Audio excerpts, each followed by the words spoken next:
Hello student, how are you? I hope you will be fine and welcome to our YouTube channel Online Education MSG. Today we learn about Standard 7 Mathematics, Direct Proportions and Inverse Proportion. The sub part is Inverse Proportions. Previous time we learn about the direct proportion. If the both side increase and the both sides decrease at the same time, it is called direct proportions, direct variation. But today we learn about the inverse variation. The one sides are increased and that time other side is decreased, as well as the first side is decreased, the second side is increased. It is called inverse variation. It's mean the one quantity increase, the other quantity is decrease. The one quantity is decrease, then other quantity is increase. It is called inverse proportion, inverse variation. For example, look here, the numbers of worker. The numbers of worker is increase. The numbers of hours is decrease. Means the first quantity workers increase and the hours is decrease. Next side, the number of worker increase and the number of hours is decrease. So it is called inverse variation. Look here. विद्यार्थी मित्रांनो, एक बाजू ज्यावेळी वाढते त्यावेळी जर दुसरी बाजू कमी होत असेल तर त्याला व्यस्त प्रमाण असे म्हणतात. उदाहरणार्थ 15 मजूर आहेत, त्यांना एक काम 8 तासात करता येते. आता मजुरांची संख्या कमी केली, मजुरांची संख्या 12 झाली, तर त्यांना तेच काम पूर्ण करण्यासाठी 10 तास लागतात. म्हणजे जेव्हा 15 पेक्षा मजुरांची संख्या 12 झाली तेव्हा 15 मजुरांना कामाला जे 8 तास लागायचे त्या 12 मजुरांना 10 तास लागू लागले. म्हणजे एक बाजू जेव्हा कमी झाली दुसरी बाजू वाढलेली आहे तेव्हा व्यस्त प्रमाण असे म्हणतात. लक्षात आलं? Look here, the number of workers.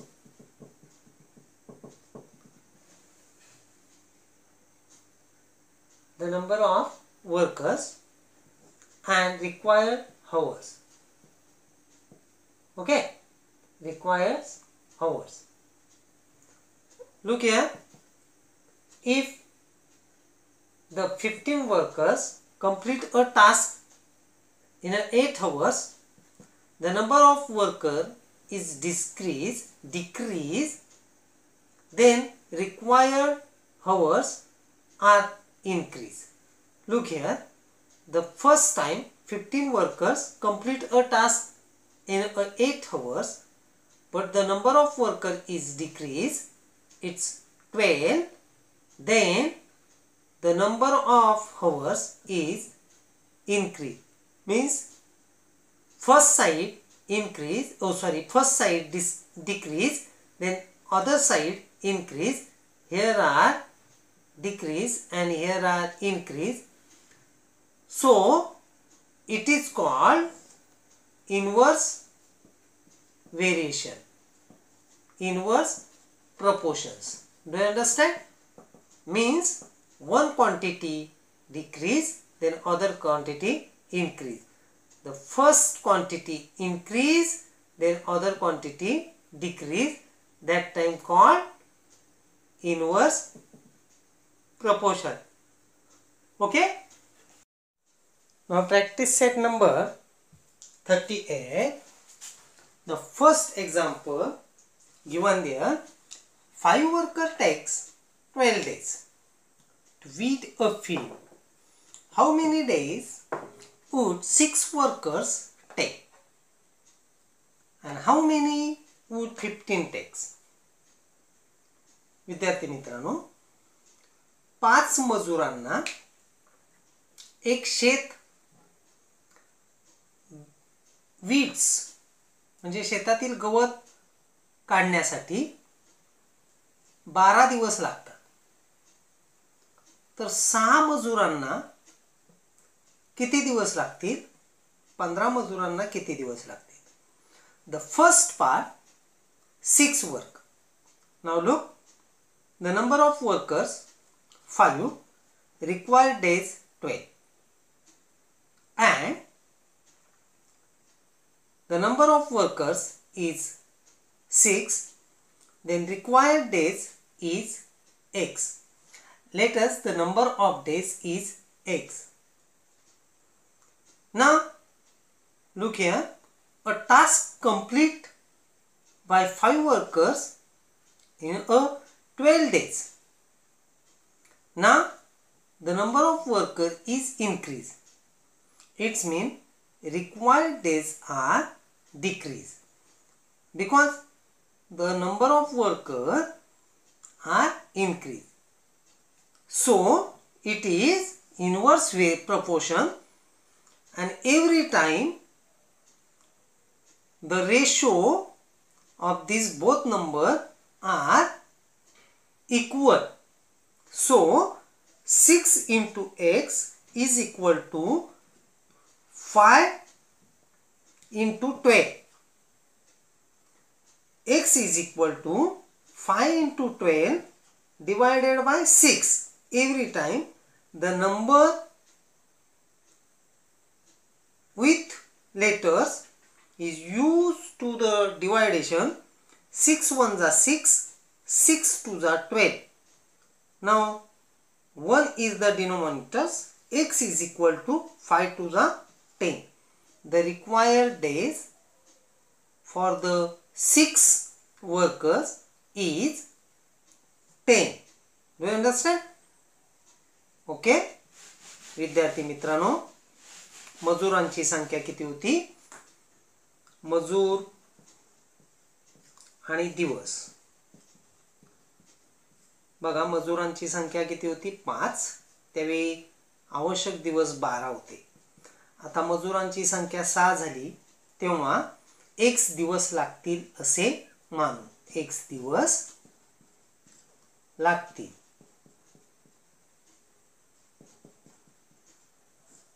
असे मानू. ओके. आता हे व्यस्त प्रमाण आहे. हे कसं आहे? व्यस्त प्रमाण आहे. आता व्यस्त प्रमाण कशावरून? बघा, मजुरांची संख्या वाढली, दिवसांची संख्या कमी होते. कशावरून? इथे 5 मजूर आहेत काम करायला, इथे 6 मजूर, एक मजूर वाढतो म्हणजेच दिवस कमी होतील की नाही? कारण कामाचे 2 हात वाढणार आहे. लक्षात आलं?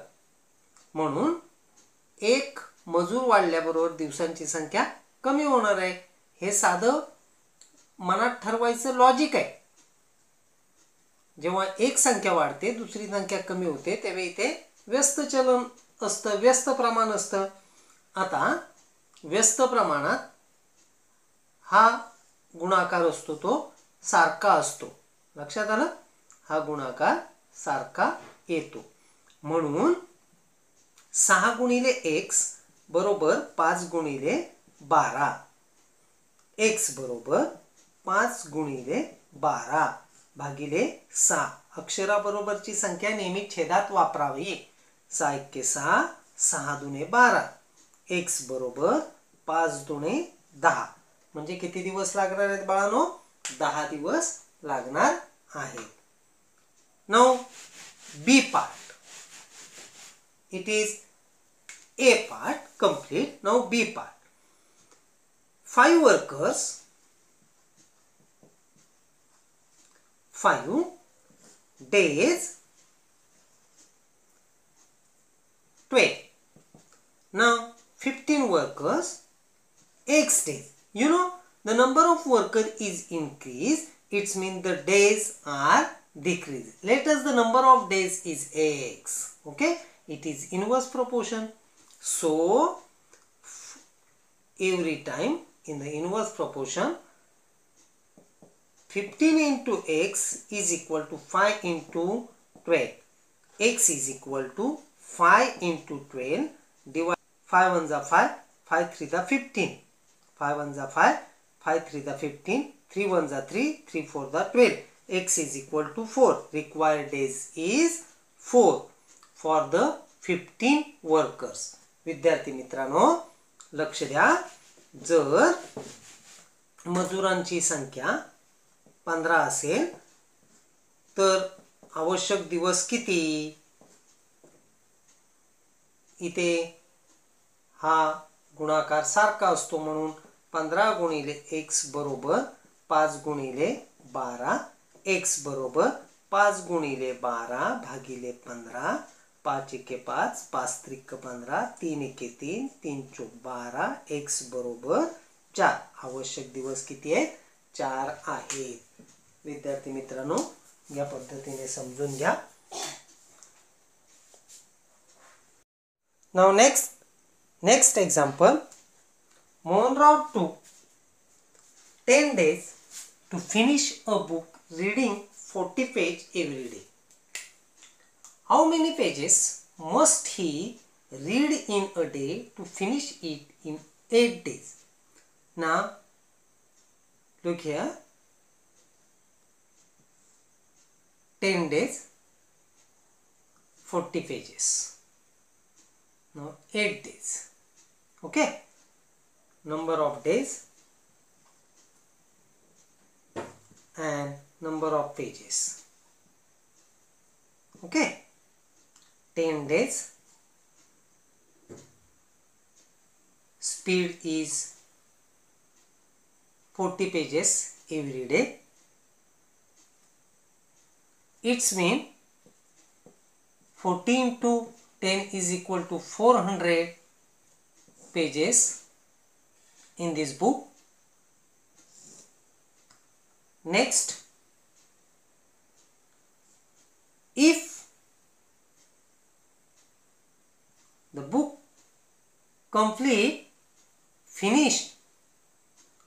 finished in 8 days, the required pages of reading is X. Okay. So, you know, days are decreased.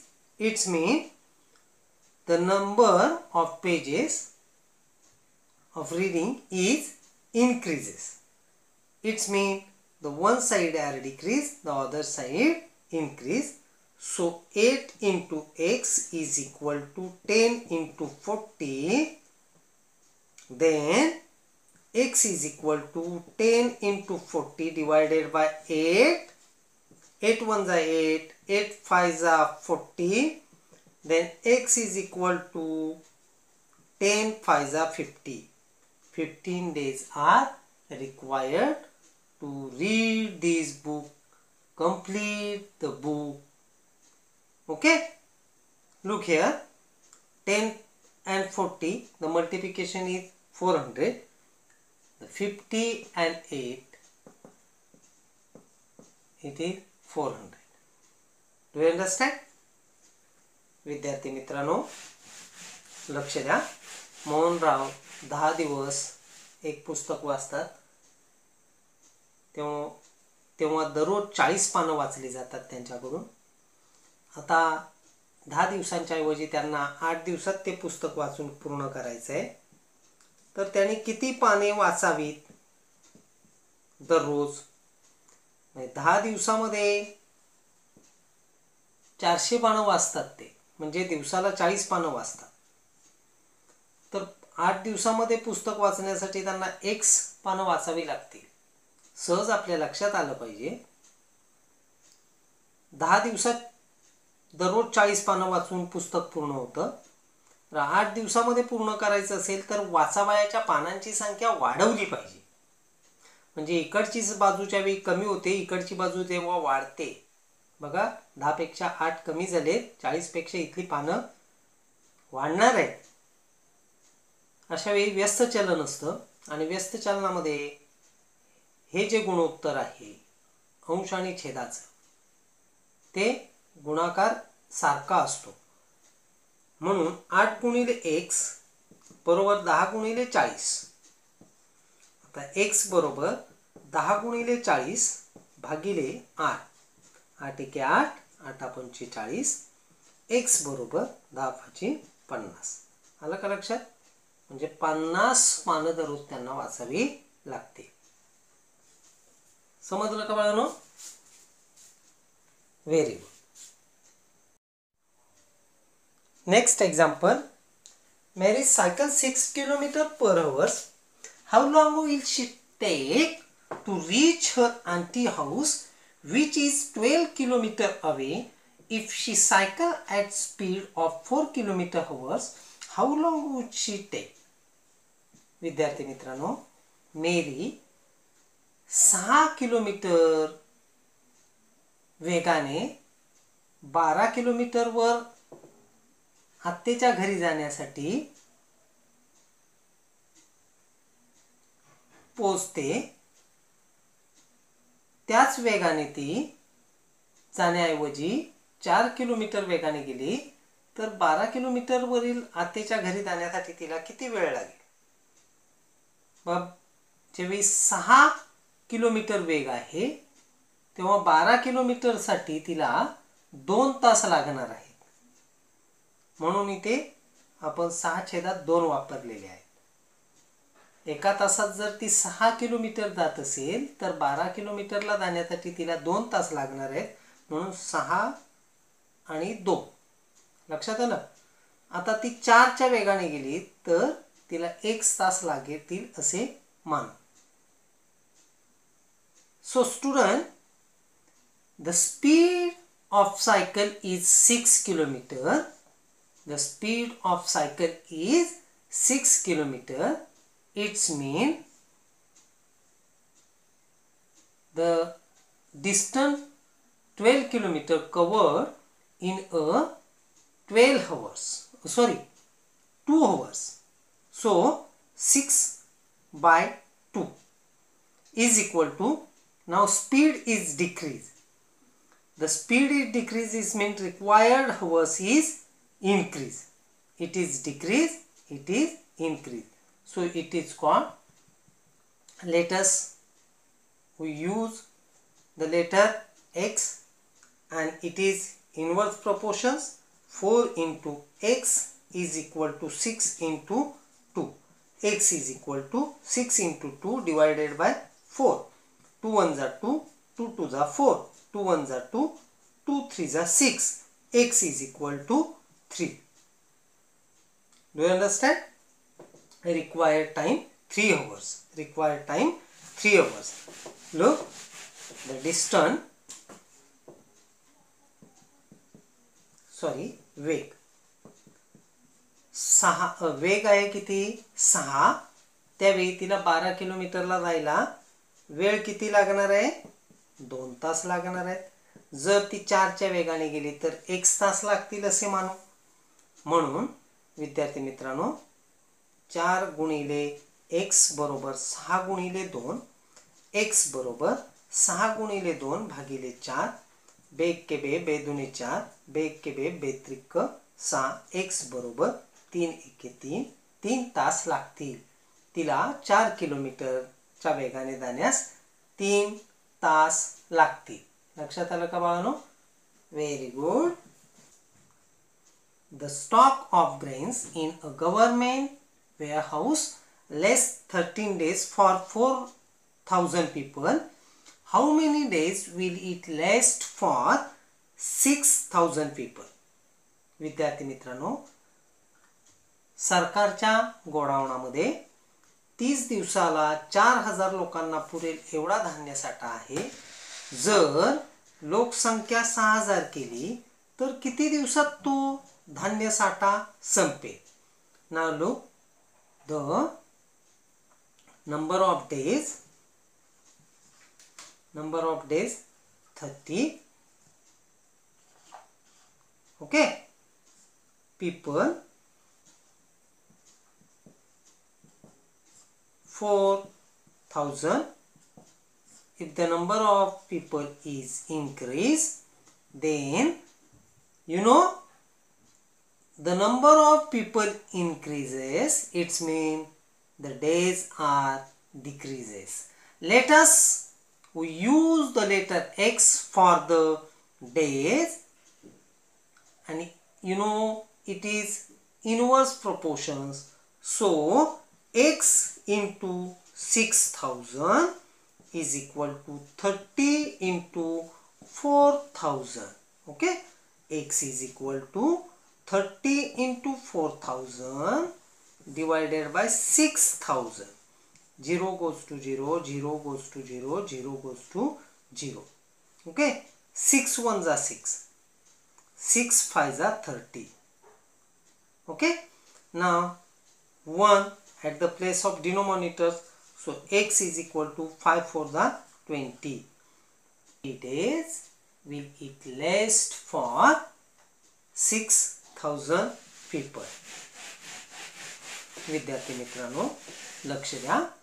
बघा, जर दिवस 30 आणि लोकसंख्या किती आहे, 30 दिवसासाठी 4,000 आहे. लोकसंख्या वाढवली 6,000 केली, तर साहजिकच इथे लोकसंख्या वाढली, याचा अर्थ तो धान्य साठा 30 पेक्षा कमी दिवसात संपणार आहे. म्हणजे इथे कमी होते तर इथल्यापेक्षा ही बाजू वाढते.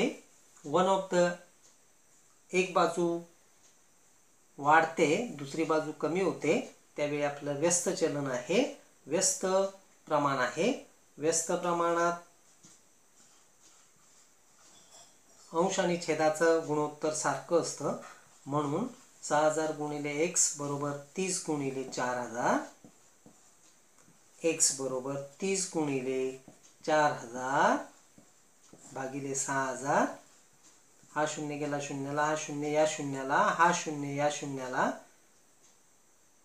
आता 6 1 6, 6 पंचे 30. x बरोबर 5 आणि 4 चा गुणाकार 5 चोक 20. 20 दिवसामध्ये तो अन्न साठा संपून जाईल. या पद्धतीने विद्यार्थी मित्रांनो प्रॅक्टिस सेट 38 आपल्याला सोडवायचा आहे. Complete the practice set number 38 and thank you for watching my video. Good luck.